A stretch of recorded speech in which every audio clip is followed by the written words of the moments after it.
और इन सब के बीच में आखिर आज सोने चांदी में क्या करें, किस तरह की रणनीति बनाएं?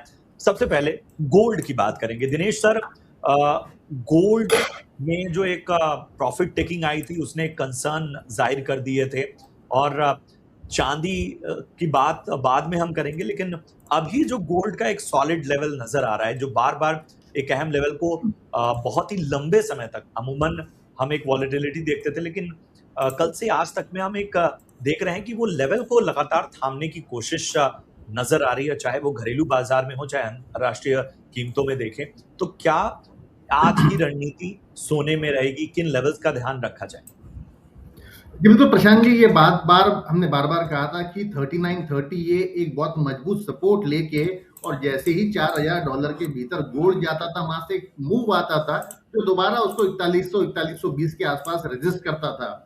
तो ये 120 $130 के दायरे में करीबन 20 से 22 दिन गोल्ड ने कंसोलिडेट किया, एक फ्रेश ट्रिगर का इंतजार कर रहा था। बार बार ये आशंका जताई जा रही थी कि शायद इंटरेस्ट रेट यूएस में बढ़ेंगे, एक बार नहीं शायद दो बार बढ़ेंगे, और ये पॉसिबिलिटी करीबन 80% हो चुकी थी कि सितंबर में निश्चित तय था कि ये इंटरेस्ट रेट बढ़ने वाले हैं। ओवरऑल जियोपॉलिटिकल टेंशन ने भी लोगों को ये मजबूर कर दिया था कि वो कैश पर ही बैठे रहे, कहीं निवेश ना करे, जिसके चलते में भी गोल्ड में निवेश कम हो चुका था। अब धीरे धीरे जैसी जियोपॉलिटिकल टेंशन ईज आउट होते हुए नजर आए थे, गोल्ड का एक अपमूव हमें देखने मिला। साथ ही साथ जो डॉलर इंडेक्स 101.80 102 के आसपास जो जाने का प्रयास कर रहा था, वो दोबारा 100 के भीतर आ चुका। तो ये सारे जो फैक्टर्स कुल मिला के इन्होंने गोल्ड की रैली को एक थोड़ा सा बूस्टअप किया है। $4120 कॉमिक्स गोल्ड ने क्रॉस किया, उसके बाद सीधा 4280 4304 तक के भी लेवल हमें देखने मिले। और मुझे लगता है आज प्रोबेबली ये मोमेंटम और कंटिन्यू रह सकता है। शाम में एक बहुत बड़ा डेटा है नॉन फार्म पेरोल्स का, मुझे लगता है प्रोबेबली उसके बाद एक बड़ा बूस्ट हमको गोल्ड में देखने मिल सकता है, और 1,51,000 से 1,52,000 के लेवल्स हमें आने वाले समय में गोल्ड में देखने मिल सकते हैं। दिनेश सर, चांदी कैसी लग रही है? मतलब एक जो बात बार बार की जा रही है कि गोल्ड के मुकाबले इस बार चांदी में उस तरह का उछाल देखने को नहीं मिला है। अभी भी हम देख रहे हैं कि कल वाले जो लेवल है, जिस तरह से तेजी नजर आई थी, उसी लेवल को थामने की कोशिश हो रही है। आएगा थोड़ा सा मोमेंटम, मुझे लगता है कि जब स्पीड अप पकड़ता है सिल्वर का, तो एक एक्सेप्शनल मूव आता है, 4 6 8% का मूव इंट्राडे भी हम देखने मिलता है। तो यहाँ जो दोनों का रेशो था जो 72 के आसपास था, Comex gold to Comex silver, अब वो 68-20-30 के आसपास आ चुका है। तो निश्चित तौर से सिल्वर ने अच्छा खासा मूव लिया है। 2,13,800 के लो रिसेंटली बने थे, वहां से 2,32,000, मतलब 14 से 15,000 रुपए की तेजी सिल्वर में भी आई है, मोमेंटम आया है। लेकिन जैसे ही 2,29,000 का लेवल ये क्रॉस करेगा, 2,34 2,35 के लेवल हमें जल्द देखने मिल सकते हैं। ओवरऑल जो है मोमेंटम थोड़ा सा अच्छा बिल्डअप हुआ है। प्रोबेबली मुझे लगता है कि टेक्निकली भी एक जो दो मूविंग एवरेजेस है 22 दिन का और 50 दिन का, इन्होंने क्रॉस ओवर किया है बहुत समय के बाद में, एक पॉजिटिव मोमेंटम जरूर बिल्डअप हो सकता है। प्रोबेबली इवनिंग सेशन तक हम 2,34,000 के लेवल देखने मिल सकते हैं। बिल्कुल।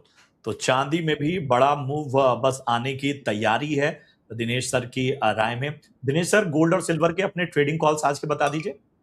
जी बिल्कुल, 1,49,150 130 के आसपास गोल्ड बाय करना चाहिए। 150 350 151 150 के अपसाइड टारगेट आपको देखने मिल सकते हैं। 149 200 का स्टॉप लॉस मेंटेन करें। वहीं सिल्वर मुझे लगता है कि 2,27,000 2,27,500 के आसपास बाय करना चाहिए। 234 के अपसाइड टारगेट देखने मिल सकते हैं, तो 22 का स्टॉप लॉस मेंटेन करें।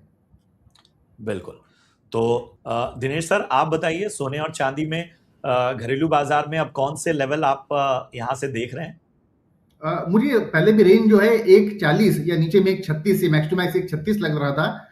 1,40 के भीतर से ही ये दोबारा घूम गया, ऊपर में 1,60 तक के लेवल आपको दिवाली तक देखने मिल सकते हैं। ये प्रोबेबिलिटी है ऊपर, मतलब ये 20,000 का दायरा गोल्ड का है। सिल्वर मुझे लगता है कि शायद प्रोबेबली 2,55,000 के लेवल ऊपर देखे। सिल्वर का मोमेंटम थोड़ा सा गोल्ड के मुकाबले उतना स्ट्रॉन्ग अभी हाल फिलहाल नजर नहीं आ रहा है।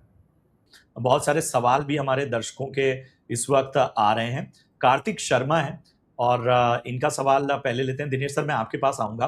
कह रहे हैं कि गोल्ड 1,50,000 के पास ट्रेड कर रहा है, तो क्या फिर से एक बार 1,40 का डिप आएगी? ऐसी कोई उम्मीद करनी चाहिए? ऐसी कोई न्यूज है जहां पर डिप का माहौल बन सकता है?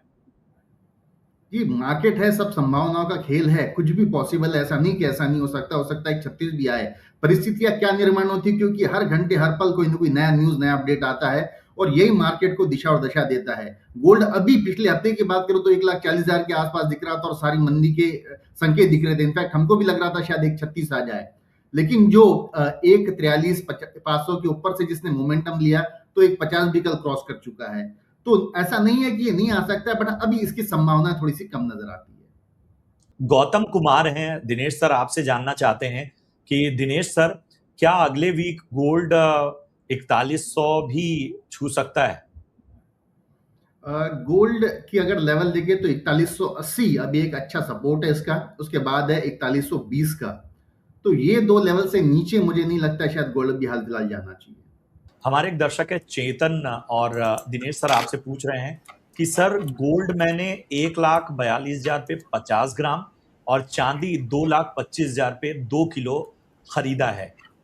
यूएस ईरान वॉर एंडिंग के बाद क्या आगे गोल्ड और सिल्वर में 1,60 और 2,50 का भाव देख सकता हूँ? अच्छे लेवल पे इनकी खरीदारी है, क्या राय होगी दिनेश सर? जी, बिल्कुल, अगर शॉर्ट टर्म के लिहाज से अगर खरीदा होगा तो 1,52,000 के आस-पास निकलना चाहिए और अगर इन्होंने सोचा है कि थोड़ा लंबा निवेश कर सकते हैं, तो आई थिंक 1,58 से 1,60 के भी लेवल गोल्ड में आपको देखने मिल सकते हैं। 2,45 से 2,65 के लेवल 2,45 से 2,55 के लेवल सिल्वर में आपको देखने मिल सकते हैं। दिनेश सर, क्रूड और नेचुरल गैस पर आपकी क्या राय बन रही है? क्रूड तो अगर आप एक क्लोज व्यू देखो तो $73 नीचे सपोर्ट लेता है नाइमेक्स में और ऊपर में $85 टू $88 ये रेजिस्टेंस लेता है। ये दायरा है, ये काफी समय से यही ट्रेड करता है। ना कि मुझे लगता है कि इसके नीचे की प्राइस कोई अभी वायबल है, ना उसके ऊपर की प्राइस वायबल है। ऊपर जैसे ही जाता है तो पीस एग्रीमेंट साइन हो जाते हैं और बाजार दोबारा नीचे आ जाता है और जैसे ही ये 73 या $75 आता है तो दोबारा शिफ्ट पर हमले शुरू हो जाते हैं। तो एक कॉमन सा फिनोमिना है, इसमें टेक्निकल या फंडामेंटल बहुत ज्यादा काम करने वाली बात नहीं है। लेवल्स है, लेवल्स के आसपास खेले, $70 से नीचे जाना नहीं है, $90 से ऊपर जाना नहीं है। बिल्कुल सर, मेटल्स में क्या पसंद आ रहा है आपको? जी, zinc multi year high LME में ट्रेड कर रहा है। $3650 का बहुत बड़ा रेजिस्टेंस क्रॉस किया है। $4,000 हमें बहुत जल्द देखने मिल सकते हैं। प्रोबेबली कल तक, मंडे तक हमें 403 तक जिंक देखने मिल सकता है। कोड 396 के अराउंड बाय बनता है, 392 की स्टॉप लॉस मेंटेन करें। ऊपर शायद 403 के लेवल आपको मंडे देखने मिल जाए। चलिए, इन सब के बीच में अब एग्री कमोडिटीज पर भी जरा बातचीत कर लेते हैं। दिनेश सर, चर्चा की शुरुआत मैं आपसे करूंगा। सबसे पहले कौन सी ऐसी एग्री कमोडिटी है इस बाजार में जो ज्यादा बेहतर आपको नजर? बहुत ज्यादा सारी कमोडिटीज अच्छी खासी बढ़ चुकी है। मतलब अगर आप ग्वारगम देख लो, कैस्टर देख लो, धनिया देख लो, हल्दी देख लो, तो ऊपर से एक तेज मुनाफा वसूली सब में हमें देखने मिली है। बट मुझे लगता है कि this is part of the market. जब प्राइसेस बहुत ज्यादा बढ़ जाती है तो करेक्टिव फेज भी आता है। इन करेक्टिव फेज में मुझे प्रोबेबली लगता है कि 12,800 12,800 11,800 11,850 के आसपास जो सितंबर ग्वारगम है वहां पर एक बार खरीदारी बन सकती है। 11,500 की स्टॉप लॉस लगा के दोबारा 12,300 के लेवल अपसाइड देखने मिल सकते हैं। तो मुझे लगता है कि थोड़ा सा सेफर जोन है, stop loss risk to reward favourable है, तो कम प्रीफर करना चाहिए 11,800 11,850 के आसपास। कुछ और सवाल आए हुए हैं, फटाफट से उन्हें ले लेते हैं। क्रूड पर संकेत पूछ रहे हैं दिनेश सर, 7,250 का पुट कॉल होल्ड है, एग्जिट करूं या कैरी करूं? एक मिनट मैं देख लेता हूँ। पुट और कॉल में कम ट्रैक करता हूँ, लेकिन मैं एक मिनट के लिए देख लेता हूँ। जी जी।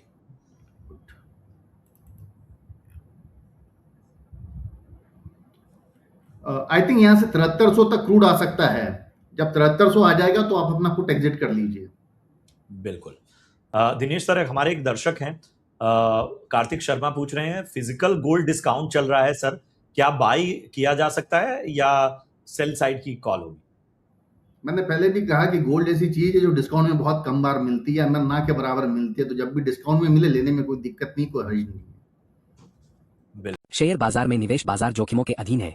निवेश करने से पहले सभी संबंधित दस्तावेजों को ध्यानपूर्वक पढ़ें। एसईबीआई द्वारा जारी पंजीकरण, बीएसई की सदस्यता और निस्म से प्राप्त प्रमाणन किसी भी प्रकार से मध्यस्थ के प्रदर्शन की गारंटी नहीं देते हैं और न ही निवेशकों को किसी प्रकार के प्रतिफल का आश्वासन प्रदान करते हैं। उद्धृत शेयर केवल उदाहरण के लिए है और इन्हें अनुशंसित नहीं किया जाना चाहिए। यह वीडियो किसी भी प्रकार की निवेश संबंधी कार्रवाई या सलाह के लिए नहीं है। इस वीडियो में जिन शेयरों के उदाहरणों का उल्लेख किया गया है वे केवल शैक्षिक उद्देश्यों के लिए है।